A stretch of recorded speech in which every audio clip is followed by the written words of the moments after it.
মদিনায় কবে যাব মন মানে না রে, ঠিক কিনা বলেন? বলছিলাম মুসলমান, আল্লাহর হকটা আল্লাহ ছাড়বেন, কিন্তু রাসূলুল্লাহর হক আমার আল্লাহ বরদাস্ত করবেন না। কথা বলেন না, বরদাস্ত করবেন না। তো সেই আব্দুল্লাহ ইবনে উবাই ইবনে সুলুল যখন মদিনায় ঢুকবে, মদিনায় ঢোকার প্রাককালে আব্দুল্লাহ ইবনে উবাই ইবনে সুলুলের একজন সন্তান হযরতে আব্দুল্লাহ, যিনি আল্লাহর নবীর কদমে ইসলাম কবুল করেছিলেন, বলি সুবহানাল্লাহ। সুবহানাল্লাহ। সেই আব্দুল্লাহ রাঙ্গা তলোয়ার হাতে নিয়ে তান্দা বের করে বললেন, আব্দুল্লাহ ইবনে উবাই ইবনে সুলুল থামাও। আব্দুল্লাহ ইবনে উবাই ইবনে সুলুল বললেন, সন্তান তুমি আমার বাধা দিলে কেন?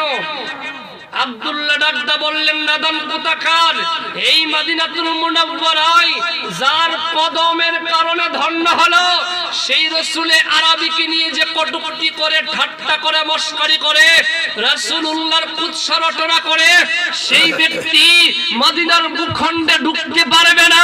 ঢুকতে চাইলে আমি আব্দুল্লাহ তার গর্দান, দেহ থেকে গর্দানটা আলাদা করে দিব। সুবহানাল্লাহ।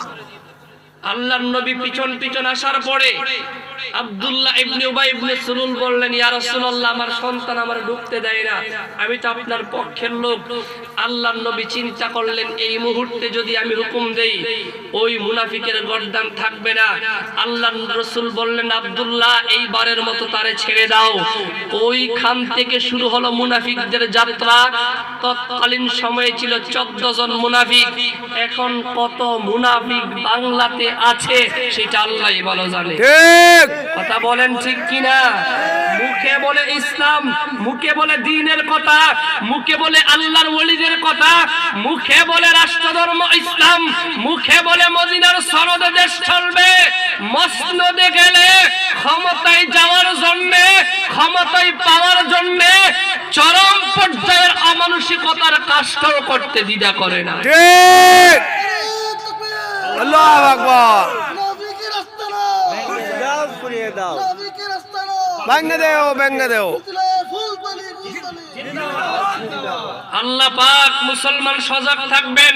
শাহজালাল, শাহফরান, সৈয়দ আহমদ শহীদ বেরেলি, কারামত আলী জনপুরি, ইয়াকুব বদরপুরি, আল্লামা সাহেব কিবলা ফুলতুলি রাহমাতুল্লাহি আলাইহির আদর্শের বাহিরে যারা আছে, তাদের পক্ষে, তাদের মতে, তাদের সমর্থনে আমরা ওনাদের রুহানি সন্তানরা থাকতে পারি না।